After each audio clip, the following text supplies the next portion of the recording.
Bonsoir à tous et bienvenue à ce journal de ce dimanche 23 juillet 2023. Mesdames et messieurs, ce journal recevra pour vous Eric Izami, reporter, journaliste en antenne et notre expert maison en ce qui concerne la CENI, les Sénats et tant d'autres. Bonsoir Eric. Bonsoir Africa. Ça va sinon? Merci, ça va. D'accord.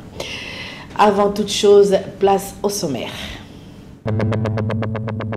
Le Premier ministre Jean-Michel Sama Lukonde a reçu en audience une délégation de la société italienne Construisio. Objectif, un projet de construction d'un nouveau palais de justice en République démocratique du Congo. À quelques heures de la clôture définitive de bureau de réception traitement des candidatures par la CENI, la Commission électorale nationale indépendante continue à recevoir des dossiers des députés nationaux.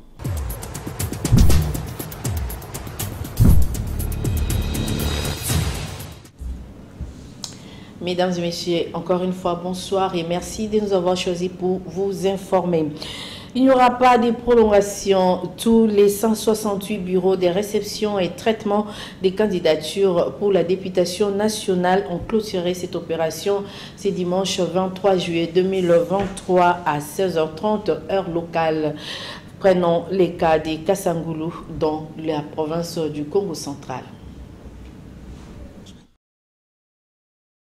Il a été annoncé au Premier ministre Jean-Michel Sama Lukonde les débuts dans le tout prochain mois du projet de construction d'un nouveau palais de justice au bénéfice de la RDC et de tout son appareil judiciaire.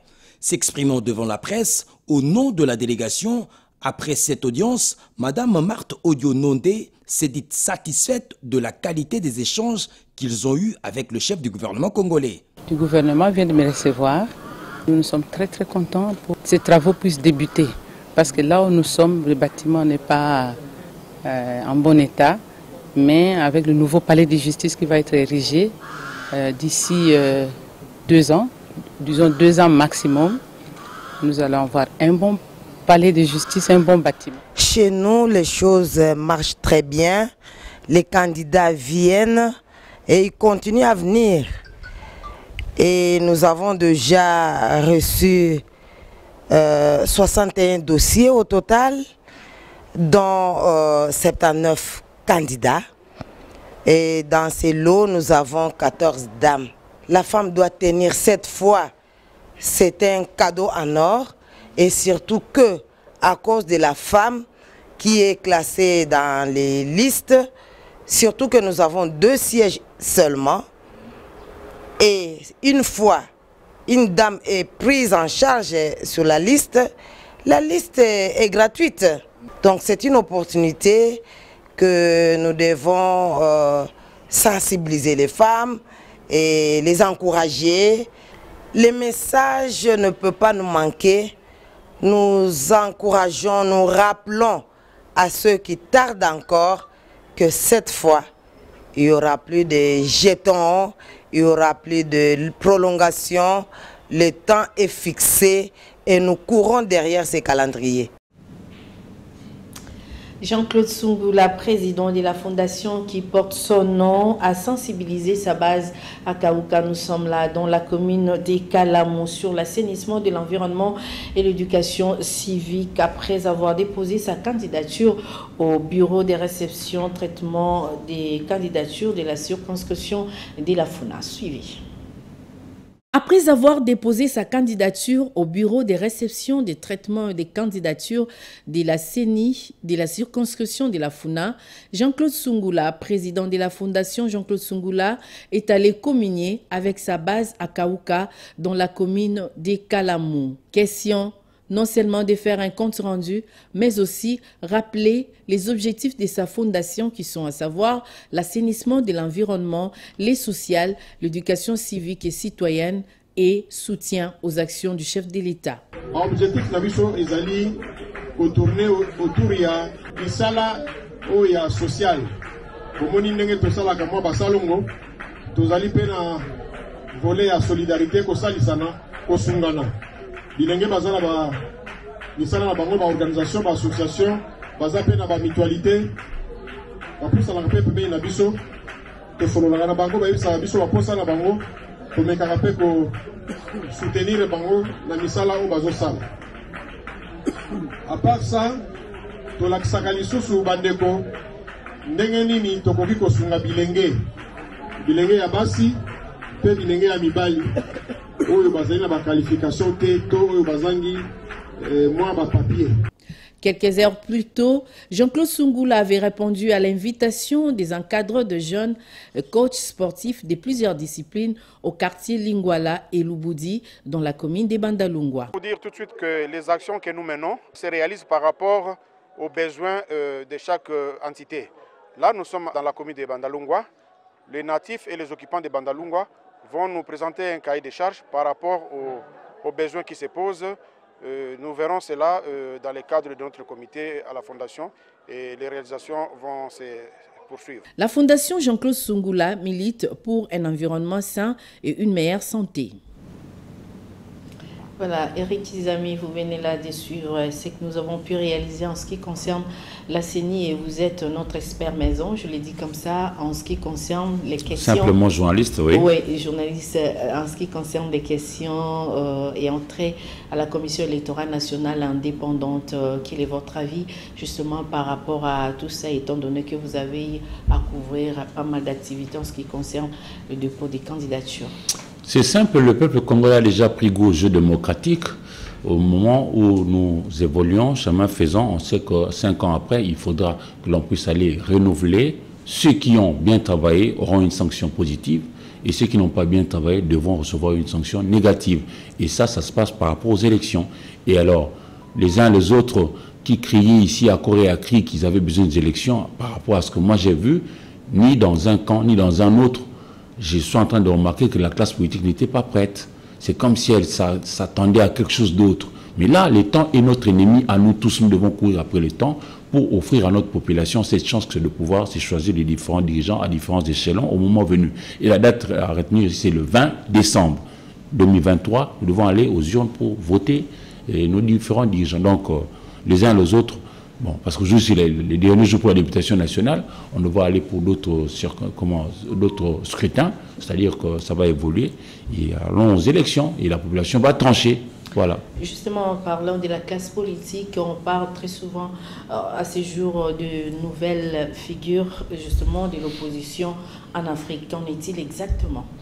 En fait, quand nous observons la manière dont notre continent a évolué, autrefois, les oppositions, dans les années 90 au début, il y a eu tellement de conférences à gauche et à droite, mais vous remarquerez que les oppositions, c'était du genre, tout ce que fait ceux qui sont, tout ce que font ceux qui sont au niveau de la majorité était mauvais. Donc, l'opposant n'est là que pour décrier. L'opposant ne propose pas une autre alternative pour apporter la solution. Par exemple, chez nous à Kinshasa, on a un problème d'eau, on a un problème d'électricité. Pas partout, mais vous entendrez difficilement les opposants saluer lorsqu'un effort a été fourni, par exemple, pour donner de l'eau. Notamment avec l'actuel régime, quand il est venu, on a vu ce qui a été fait par exemple à Lemba Imbo, pour donner de l'eau à la population. A-t-on vu des opposants pour acclamer cela? Non. Généralement, chez nous, c'est toujours quand c'est mal fait qu'ils haussent les tons. Nous aurions voulu que cette opposition-là change. Et oui, pas seulement chez nous. Vous voyez, aujourd'hui, l'opposition change et vous avez parlé de différentes figures qui émergent. Prenons le cas de ce qui s'est passé au niveau du Sénégal. Par rapport à l'apport justement de l'opposition, le président Macky Sall s'est vu être obligé à revoir ses ardeurs que de pouvoir briguer un troisième mandat qui n'est pas prévu dans la Constitution, etc., etc. Même chez nous, désormais... Mais de la situation en RDC, en parlant justement de cette opposition, quelle est la vraie lecture que vous faites en ce qui concerne l'opposition ici en RDC? L'opposition chez nous a évolué aussi en dents de scie.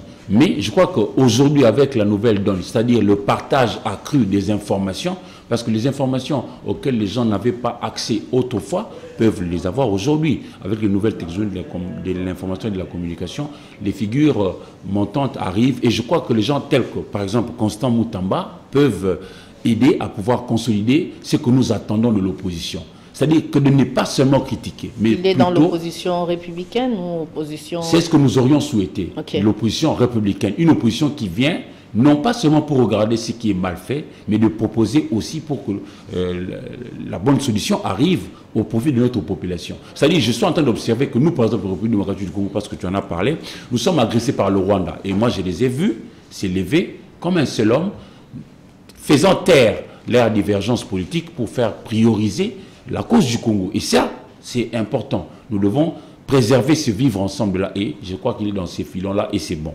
Je reviendrai vers vous.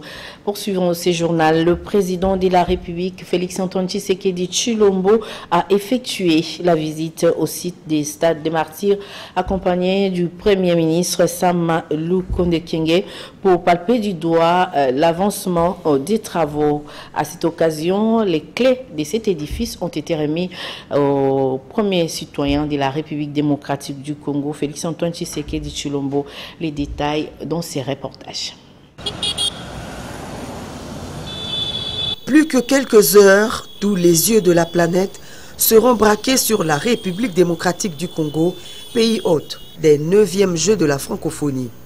Un honneur mérité pour le pays de Lumumba qui ne jure que sur la parfaite réussite de cet événement grandiose. À seulement 6 jours de cette grand-messe sportive et culturelle, les sites reçoivent une 4e et dernière visite du président de la République. Ici, au Stade des Martyrs, le constat est plus que satisfaisant. Tout est fin prêt pour recevoir les athlètes qui sont pour la plupart déjà sur place dans la capitale. Le site est officiellement remis au chef de l'État, maître d'ouvrage par le concessionnaire.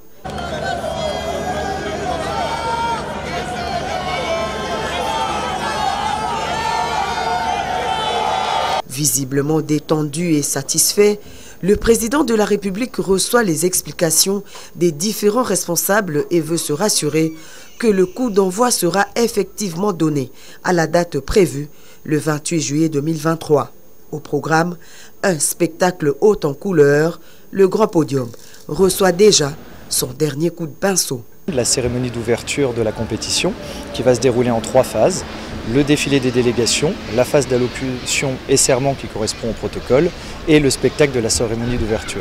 L'idée, c'est de protéger au maximum la confidentialité du spectacle de manière à ce que la surprise soit plus importante et les émotions plus importantes pour toute la population congolaise qui sera ou au stade ou à la télévision et pour tout le public international.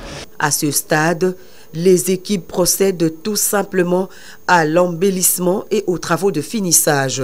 Cas de la gymnase jumelée avec une capacité d'accueil respective de 2000 et 3000 places assises qui va accueillir le basketball.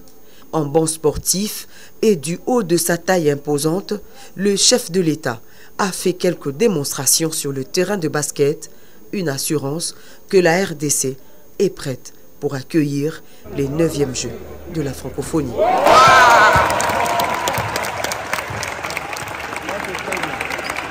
Prochaine étape, le centre d'information technique, une structure chargée d'accréditer toutes les délégations et même des officiels. Le chef de l'État a été le premier à recevoir son accréditation. Le terrain annexe est le principal situé à l'intérieur du grand stade des Martyrs et toutes les pistes d'athlétisme ont eux aussi reçu la visite du garant de la nation.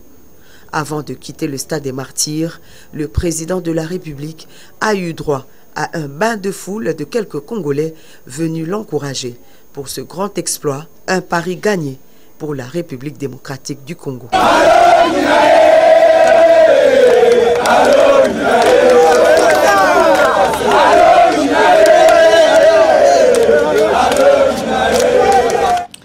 Après les stades des Martyrs, le cortège du président de la République a continué son chemin pour le site de Tata Raphaël où il a commencé sa visite du jour par la salle d'accréditation. Le président de la République a également visité d'autres endroits où les travaux se font en bonne et due forme. Ici, les travaux sont réalisés à 80%. Encore une fois, c'est un reportage signé par la presse présidentielle. Au stade Tata Raphaël, l'infrastructure est prête, disons-le, à 95% pour accueillir dans les normes internationales les différentes disciplines sportives des 9e Jeux de la francophonie prévus dans ce site, notamment le football, le tennis de table, le judo et la lutte libre. À sa descente du véhicule, c'est la salle d'accréditation que le président Félix Tshisekedi visite en premier. Et ensuite, le restaurant, visiblement en sa phase terminale. S'en est suivi la salle de gymnase de tennis de table avec la capacité d'accueil de 2500 personnes. Le président Félix Tshisekedi a poursuivi sa visite d'inspection à la salle de compétition de judo et lutte libre. Ce complexe comprend des vestiaires et lieux d'aisance répondant aux exigences de l'OIF et a une capacité d'accueil de 1500 personnes. Les athlètes déjà présents à Kinshasa ont déjà démarré les entraînements. Pour ce qui est du terrain de football, la capacité d'accueil est de 45 000 personnes et qui est également à sa phase terminale. Le président de la République a martelé sur la finition dans 48 heures. Les dortoirs étaient les derniers complexes visités. En début de soirée, le chef de l'État a clos sa visite par une note plutôt satisfaisante. 10 bâtiments sur 15 sont prêts pour accueillir 2500 personnes. Il est impérieux de rappeler que les Jeux de la francophonie qui auront lieu à Kinshasa du 28 juillet au 6 août ont mobilisé un nombre impressionnant de ressources aussi bien humaines, physiques que financières, en générant plus de 10 000 emplois directs et 15 000 indirects au profit des Congolais.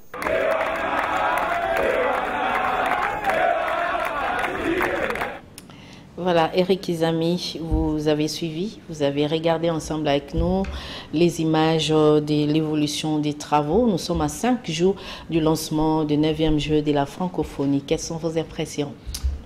Quand on parle de nouveaux visages, de nouvelles stratégies, sens de l'État, je crois que lorsque par exemple le Constant Moutamba est en train de plaider avec un autre plaidoirie pour que nous puissions... ils sont en train de développer un discours comme pour consolider le vivre ensemble.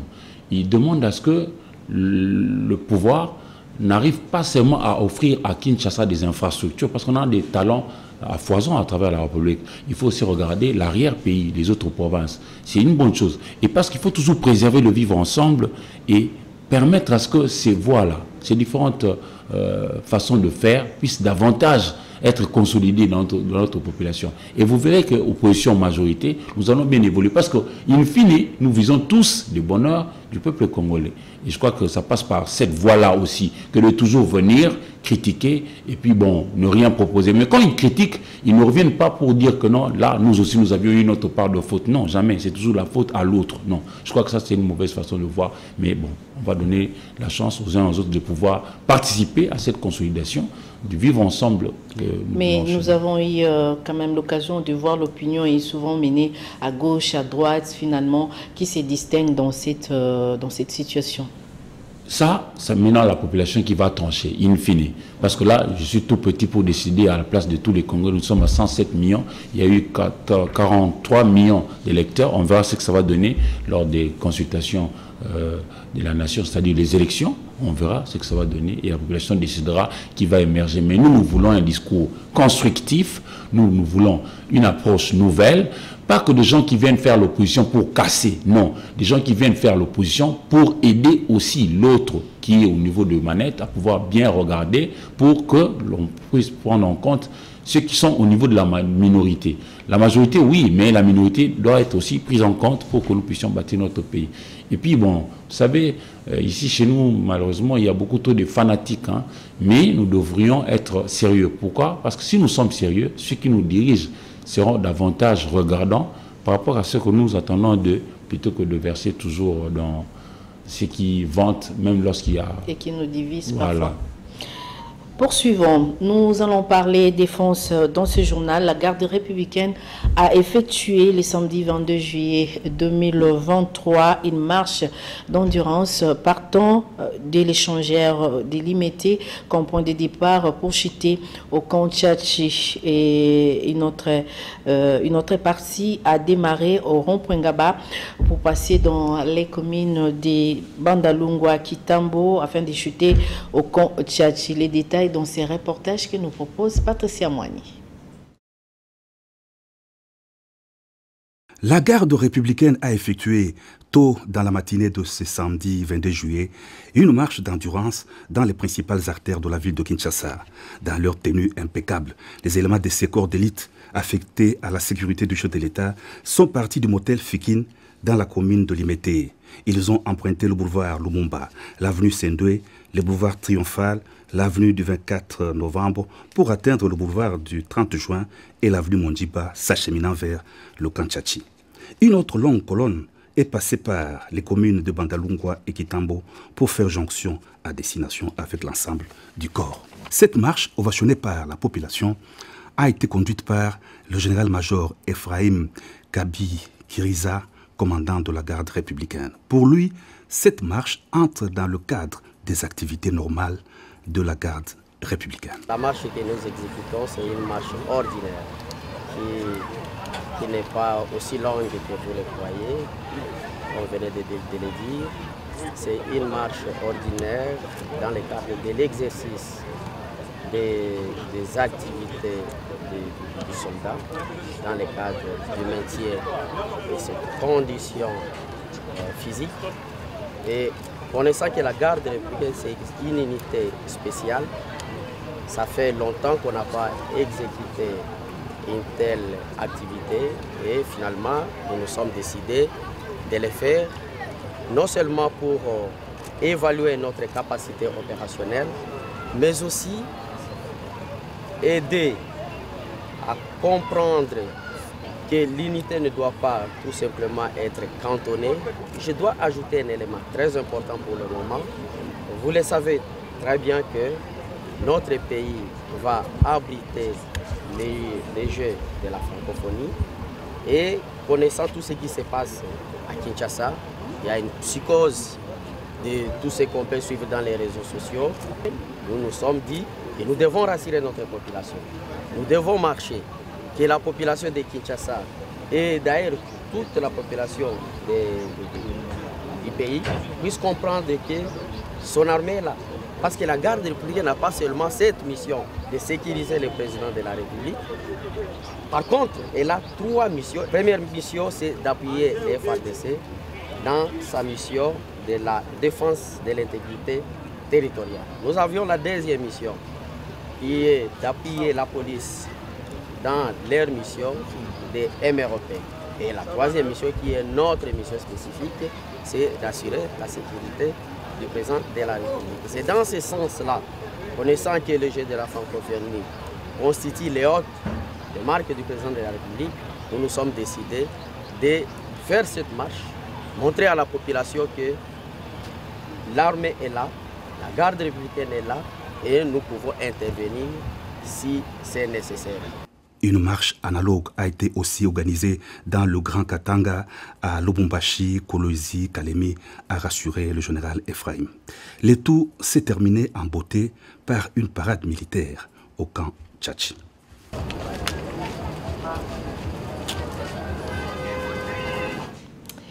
Eric Izami, hier, la population a salué cette initiative de la marche des gardes républicains, mais certaines langues disent qu'on le veut dans l'Est de la République démocratique du Congo et ils préfèrent marcher ici. Et vous, vous en dites quoi? Ici, nous sommes en train de prêcher le vivre ensemble, qu'il ne faut pas casser. Nous devons nous identifier notamment à notre armée, les forces armées de la République démocratique du Congo. Que vous soyez de la majorité ou de l'opposition, tous nous devons nous accorder à encourager ces gens, nos Congolais et Congolaises qui ont accepté de servir sous les drapeaux. Vous savez pourquoi? On n'a pas que besoin de l'armée au niveau de l'Est du pays. C'est vrai, c'est essentiel. Mais encore faut-il dire aussi qu'ici, dans la partie ouest, on en a aussi besoin. Moi, j'ai vu par exemple des images du président Denis Sassou Nguesso et Kagame, Paul Kagame. Paul Kagame, c'est un agresseur. Vous connaissez les dégâts qui causent chez nous. Alors, on peut aussi, parfois aussi par des ennemis, vouloir nous faire du mal à partir de la partie ouest, qui est ici, par exemple. Donc, faire cette marche-là, moi, j'encourage ça.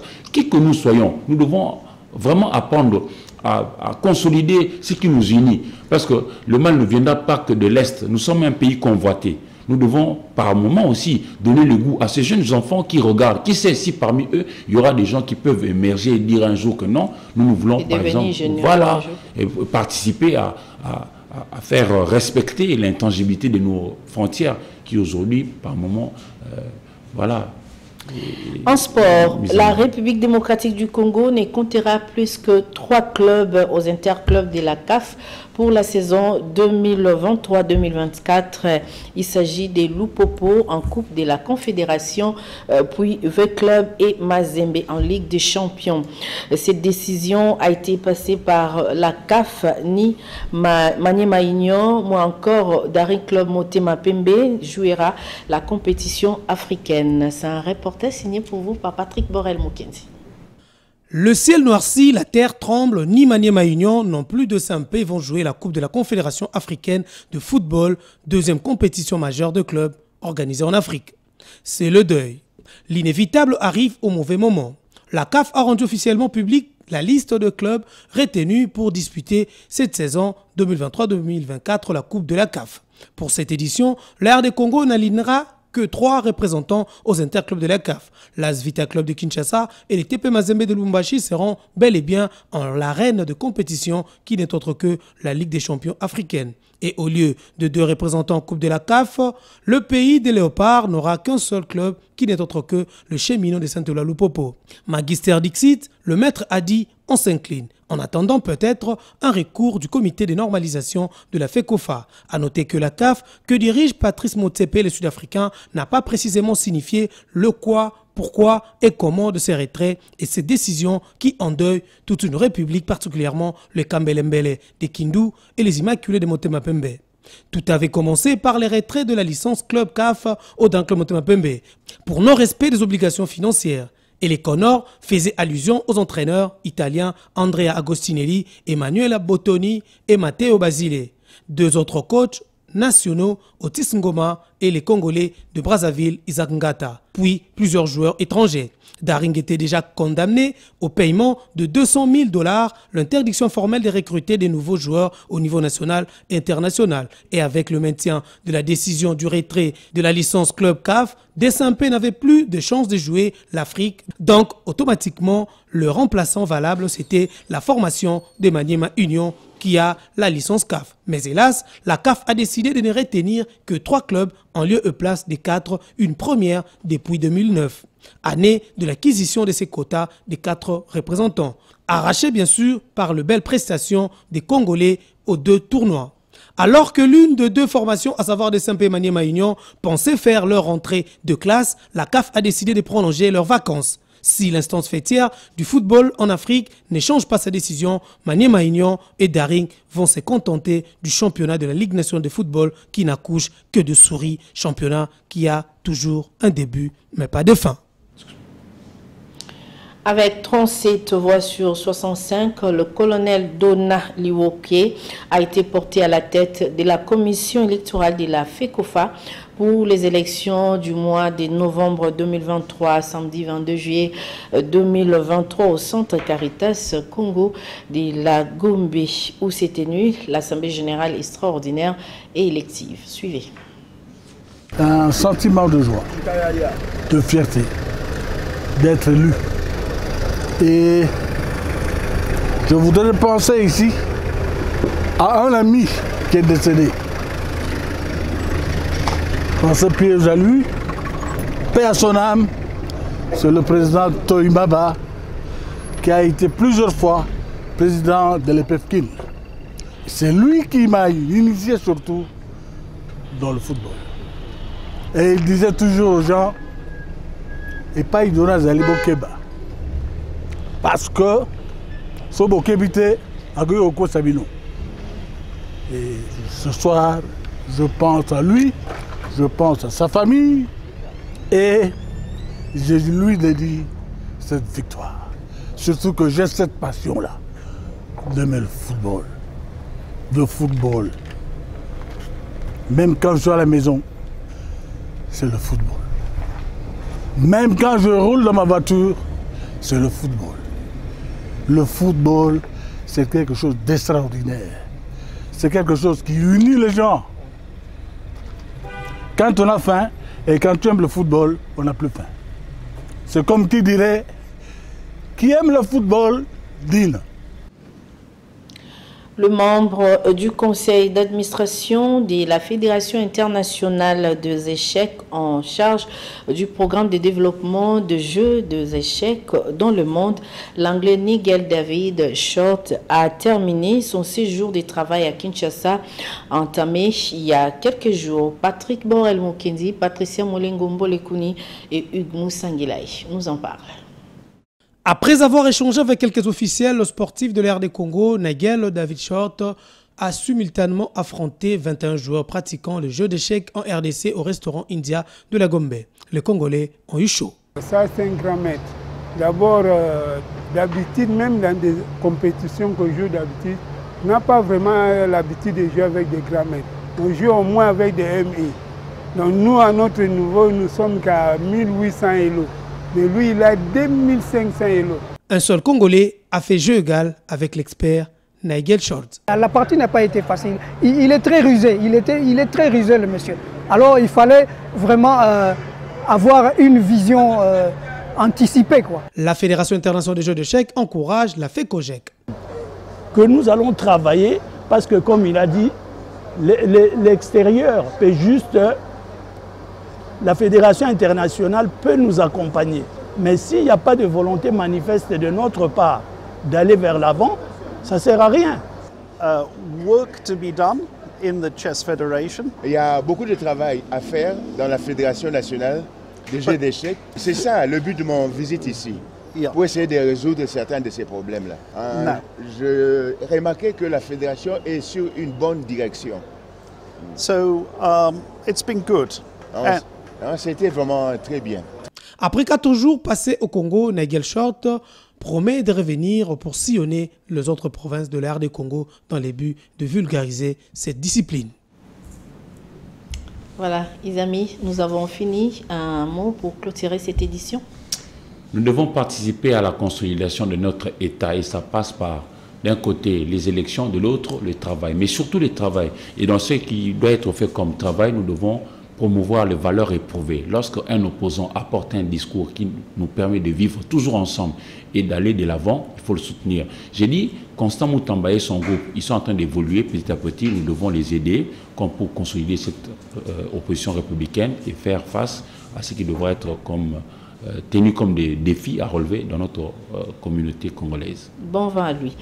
Ce journal est presque fini. Avant de le boucler complètement, rappel des titres.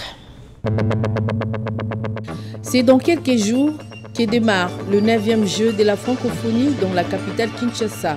Le chef de l'État congolais Félix-Antoine Tshisekedi Tshilombo a reçu officiellement le samedi 22 juillet 2023 les clés des infrastructures devant recevoir les athlètes et artistes de pays francophones venus compétir en RDC. Il n'y aura pas deux clubs congolais en Coupe de la Confédération édition 2023-2024. Décision de la CAF qui sanctionne Maniema Union et DSMP. La RDC aura un seul représentant en Coupe de la CAF. Il s'agit des Loupopo.